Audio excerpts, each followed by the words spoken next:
అధ్యక్ష ప్రశ్న అడిగారు, ప్రశ్న సమాధానం చెప్పాలి అధ్యక్ష. వినేదానికి సిద్ధంగా లేకపోతే నేను కూర్చుంటాను అధ్యక్ష. ప్రశ్న అడిగిన తర్వాత వాళ్ళకి నచ్చపోవచ్చు, అరే ఇన్ని ఉద్యోగాలు వస్తున్నాయి అనేది వాళ్ళకి నచ్చపోవచ్చు, ఇన్ని కంపెనీలు వస్తున్నాయని నచ్చపోవచ్చు. నన్నేం చేయమంటారు అధ్యక్ష? ఒక్కొక్క కంపెనీ మేము పట్టుకొస్తున్నాం, పెద్ద ఎత్తున పెట్టుబడులు తీసుకొస్తున్నాం.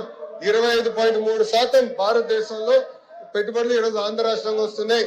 ఇక్కడున్న సహచారం మత్స్యులు మా బీసీ జనార్దన్ రెడ్డి గారు, టీజీ భరత్ గారు, దుర్గేష్ గారు, మేమందరం ఒక జీవోఎంలో ఉన్నాం. మేమందరం కలిసికట్టుగా చేస్తున్నాం కనుకనే ఈ రోజు ఇంత పెద్ద ఎత్తున పెట్టుబడులు వస్తున్నాయి, పరిశ్రమలు వస్తున్నాయి.